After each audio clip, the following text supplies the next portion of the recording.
When the temperature drops to -60, a person can lose feeling in just a few minutes. Metal crumbles, plastic cracks, batteries die, and your breath freezes into an icy crust on your scarf. On a night like that, even sound feels fragile. And yet sled teams keep moving across the white emptiness. Dogs pull the sleds through the wind, and ahead in the distance the dark shapes of a reindeer herd appear. For most people, this would be the absolute limit of what a human can endure. For the Chukchi, it's just the normal rhythm of winter. Their life is built on constant calculation. Out here, you can't rely on luck. You have to know how the snow will behave after a sudden thaw, where the current weakens the ice, how the wind shifts direction before a storm. Elders don't give lectures, they show. A boy walks beside his father and learns to notice barely visible tracks. A girl watches how her mother checks the strength of hides before stretching them over the frame.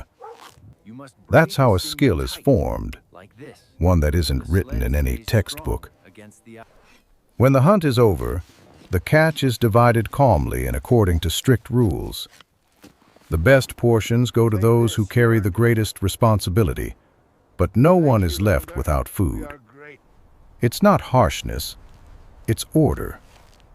An order that allows dozens of people to exist like a single organism. In the tundra, there is no room for chaos. A Yaranga may look like a simple tent until you spend a night inside it during a blizzard. The wind howls outside as if it's trying to tear the walls away. Yet inside, the warmth remains. The hearth doesn't just provide heat. It organizes the entire space. Daily life, conversations, and decisions all form around it. Smoke rises upward and escapes through an opening so carbon monoxide doesn't build up. Everything follows the logic of survival. Clothing follows that same logic. The kuplianka is a double layer of fur, where an air gap traps warmth like a thermos. Moisture is pushed outward so it doesn't freeze during the first stop along the way. Reindeer sinew used in the seams swells from moisture, tightening the stitching. Every detail feels as if it were designed by an engineer rather than a nomadic craftswoman. Out here, nothing is tested for style. Everything is tested by the cold. Food is fuel for movement. Fat provides energy. Meat restores strength. And preserved supplies help people survive months without fresh game. The body gets used to this kind of diet from childhood.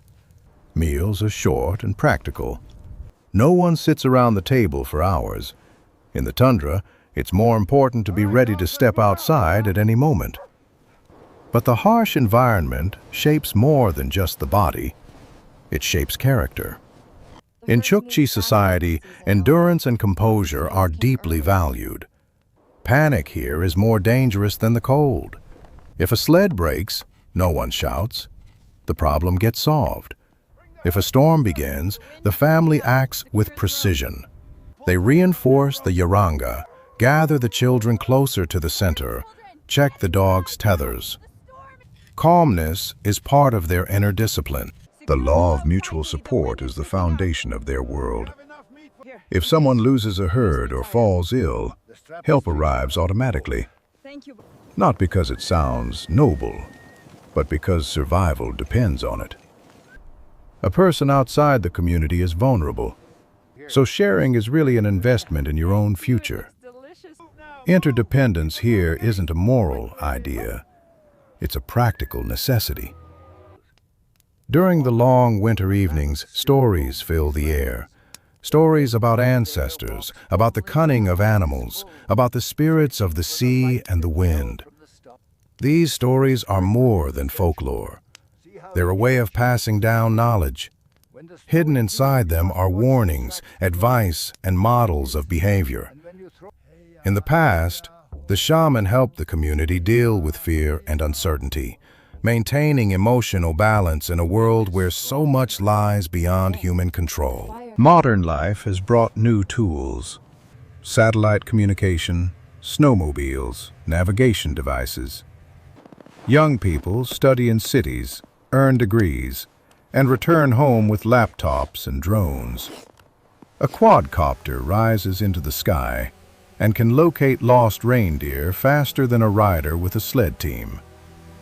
But when the cold intensifies and technology begins to fail, skills decide everything. A person once again faces the wind alone. And in that moment, what matters more than a GPS signal is an understanding of the landscape. The towns of Chukotka are growing. Modern homes, schools, and hospitals are appearing. Some people leave for rotational jobs. Some start businesses. Others launch projects to preserve language and culture. But even in concrete apartments, photos of the herd hang on the walls, and the memory of the endless tundra lives on. It's not nostalgia. It's a connection to a system of values where stability and resilience come first. Today they face new challenges. Climate change alters the migration routes of reindeer. Economic shifts affect incomes, and the global world keeps accelerating. But the principle remains the same: adapt faster than the conditions change. They have been doing exactly that for centuries. And when night falls again, the wind sweeps snow dust across the plain, and the sled teams disappear into the distance, you realize something simple.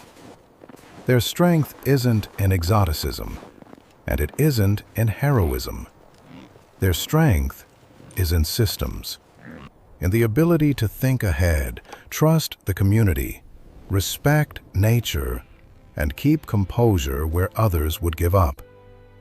Where most people see a frozen emptiness, they see a field of possibilities.